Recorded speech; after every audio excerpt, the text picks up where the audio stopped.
Hello people, in this video I want to take a quick look at the Mad Lion's Dragon Pentagram, which you can see here on the minimap, and how they managed to set it up so you can apply it in your games as well.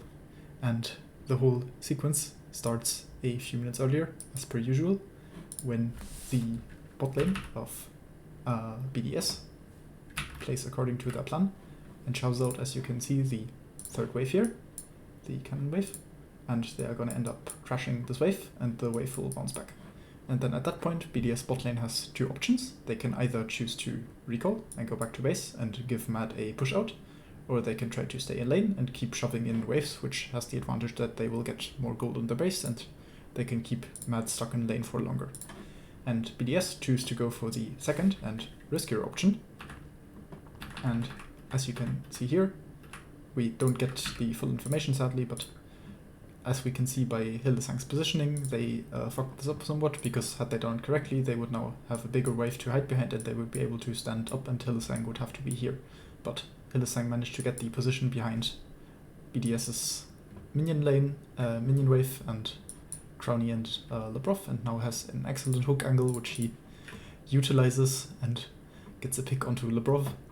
And this kill eventually leads to the Drake set up by Mad, but it's also still quite a long way, so I want to take you along for the ride and see how exactly they do this. And what they basically do is they use this kill to get two advantageous recalls. The first one is the one for Mad's bot lane, so for Karsi and Hildesang. They will now push out this wave, and after that they will recall. And Crowny has to still stay in lane and accept this wave. He also gets hooked and chunked a bit, but that doesn't really matter. Crowny will take this wave and then recall himself, but he will be later on the map than Hildesang and Karsi will.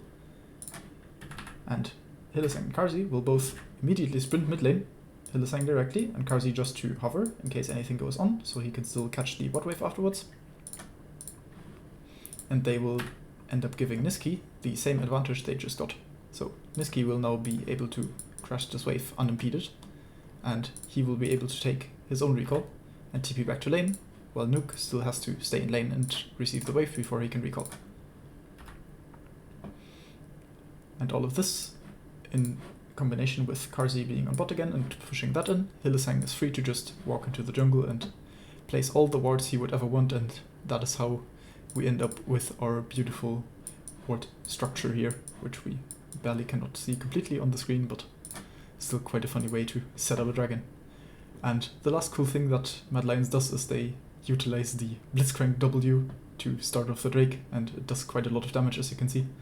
And by the time that Alyoya arrives to finish the Drake, Drake is pretty much already half HP, which is pretty cool usage of the Blitzcrank kit. Blitzcrank is the only support in the game that can actually do that, so it's another nice takeaway there.